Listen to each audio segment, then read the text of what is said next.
এই ভিডিওটায় আমরা পড়ব হচ্ছে ক্ষেত্র প্রসারণ গুণাঙ্ক। আমরা আগে পড়েছি দৈর্ঘ্য প্রসারণ গুণাঙ্ক, অর্থাৎ দৈর্ঘ্যের কতটা বৃদ্ধি হচ্ছে সেটার উপর নির্ভর করে এই গুণাঙ্ক নির্ধারিত হয়েছিল। এবার আমরা পড়ব ক্ষেত্র প্রসারণ গুণাঙ্ক, অর্থাৎ ক্ষেত্রফলের প্রসারণ গুণাঙ্ক। তো ফার্স্টেই ধরে নিলাম T1 ডিগ্রি উষ্ণতায় কোনো একটা কঠিন পদার্থের ক্ষেত্রফল ছিল S1, উষ্ণতা বাড়িয়ে T2 ডিগ্রি করলাম, তখন তার ক্ষেত্রফল বেড়ে হলো S2। তাহলে উষ্ণতার বৃদ্ধি কতটা হলো? T2 মাইনাস T1, এটা হচ্ছে উষ্ণতা বৃদ্ধি। আর ক্ষেত্রফল বৃদ্ধি কত হলো? S2 মাইনাস S1, এটা হচ্ছে ক্ষেত্র প্রসারণ বা ক্ষেত্রফল বৃদ্ধি। একইভাবে এই ক্ষেত্র প্রসারণ S2 মাইনাস S1 প্রাথমিক ক্ষেত্রফল S1 এর সাথে সমানুপাতিক, আর S2 মাইনাস S1 উষ্ণতা বৃদ্ধি T2 মাইনাস T1 এর সাথে সমানুপাতিক। তো এই দুটোকে যদি আমি এক করি, S2 minus S1 proportional to S1 T2 minus T1। তো এখানে যদি সমানুপাতিক চিহ্ন তুলে সমান চিহ্ন আনতে যাই, তাহলে একটা ধ্রুবক ডান দিকে গুণ হবে, সেটাকে বলি বিটা T2 মাইনাস T1। তাহলে আমার ফর্মুলাটা এলো S2 minus S1 is equal to beta into T2 minus T1। তো এখান থেকে বিটা সমান কি লিখতে পারি? S2 মাইনাস S1 ডিভাইডেড, আচ্ছা এখানে কিন্তু একটা S1 ছিল, এটা মিস করে গেছি আমি, দেখে নাও, beta into S1 T2 minus T1, এই যে। তাহলে কি বিটা সমান কি লিখতে পারি? S2 minus S1 divided by S1 T2 minus T1, এইটা লিখতে পারি বিটা সমান। কেমন দেখে নাও। তাহলে ক্ষেত্র প্রসারণ গুণাঙ্ক, ক্ষেত্র প্রসারণ গুণাঙ্ক বিটা সমান S2 মাইনাস S1 মানে হচ্ছে ক্ষেত্র প্রসারণ, মানে কতটা ক্ষেত্রফল প্রসারণ হয়েছে, ডিভাইডেড বাই S1 মানে হচ্ছে প্রাথমিক ক্ষেত্রফল,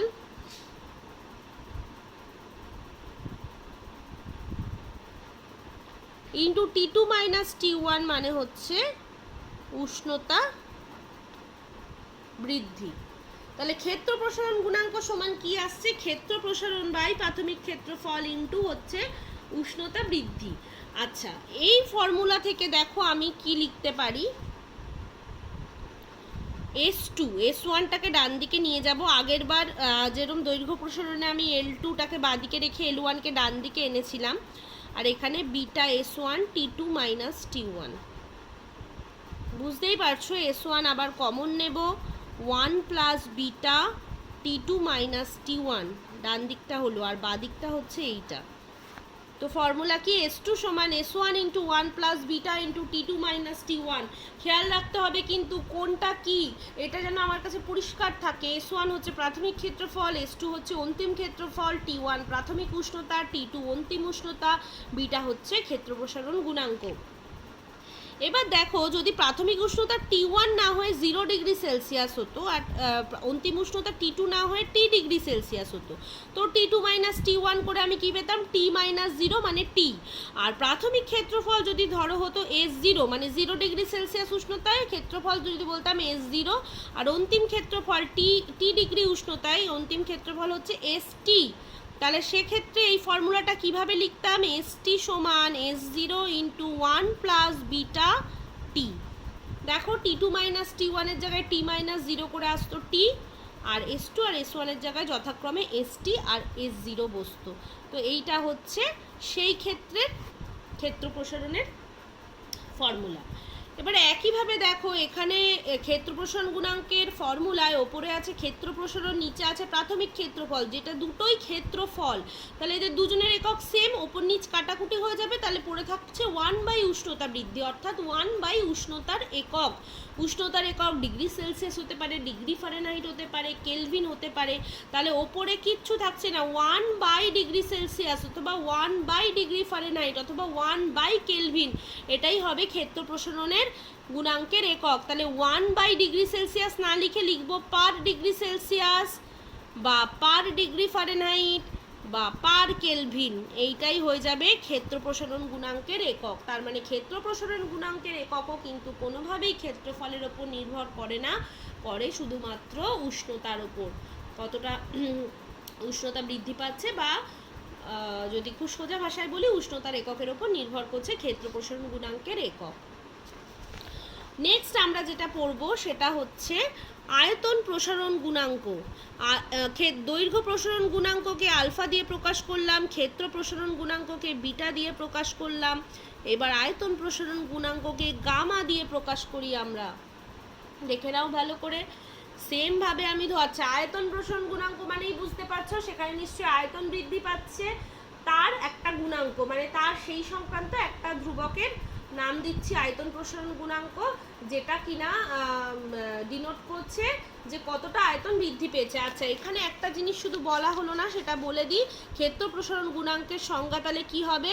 একক উষ্ণতা বৃদ্ধিতে কোনো কঠিন পদার্থের একক ক্ষেত্রফলে যতটা ক্ষেত্র প্রসারণ হয় তাকেই বলে ওই কঠিন পদার্থের ক্ষেত্র প্রসারণ গুণাঙ্ক। আবার বলছি, একক উষ্ণতা বৃদ্ধি করলে কোনো কঠিন পদার্থের একক ক্ষেত্রফলে যতটুকু ক্ষেত্র প্রসারণ হয় তাকেই বলা হয় ক্ষেত্র প্রসারণ গুণাঙ্ক। অর্থাৎ এই সংজ্ঞা দেওয়ার সময় নিচের এই দুটোই আমি 1 বা একক ধরে নিয়ে সংজ্ঞাটা দেব।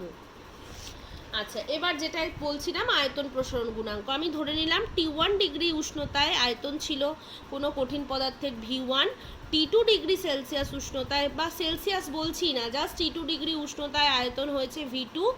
তো উষ্ণতার বৃদ্ধি কতটা বা উষ্ণতার প্রসারণ কতটা হয়েছে?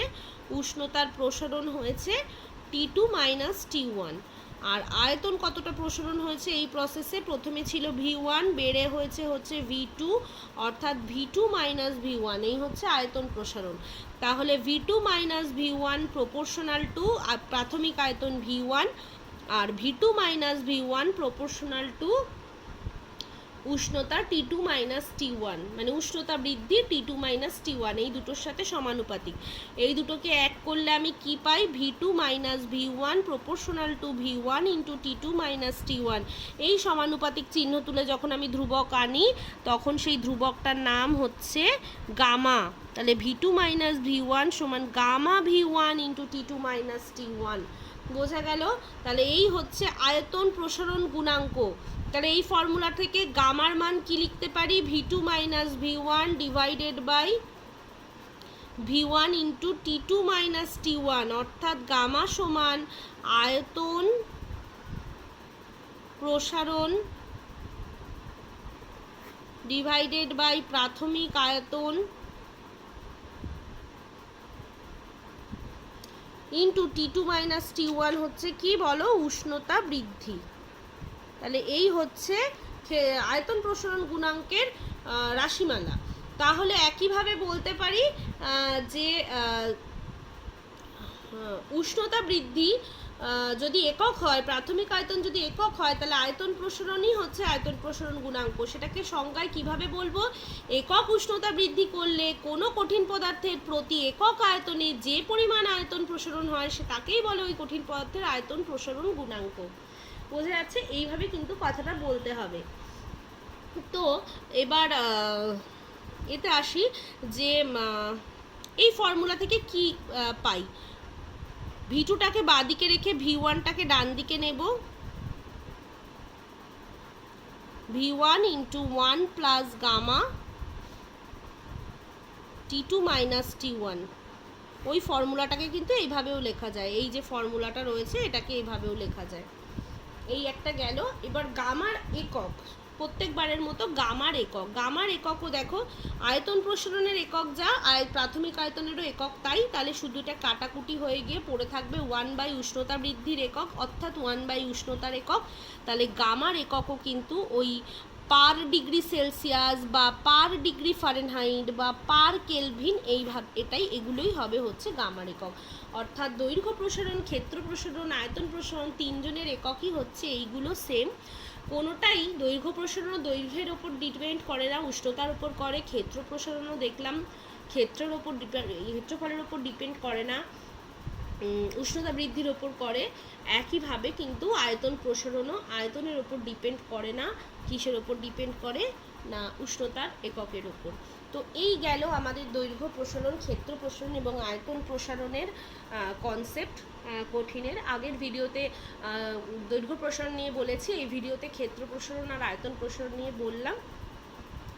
তো এইগুলোই হচ্ছে যাবতীয় যা আমাদের আছে সেইগুলো, অর্থাৎ অন্তিম দৈর্ঘ্য বা ক্ষেত্র বা আয়তনের সাথে প্রাথমিক দৈর্ঘ্য বা প্রাথমিক ক্ষেত্রফল বা প্রাথমিক আয়তন কিভাবে নির্ভর করছে, কিভাবে প্রসারণ গুণাঙ্কের কনসেপ্টটা এলো, তাদের সংজ্ঞা কিভাবে দিলাম।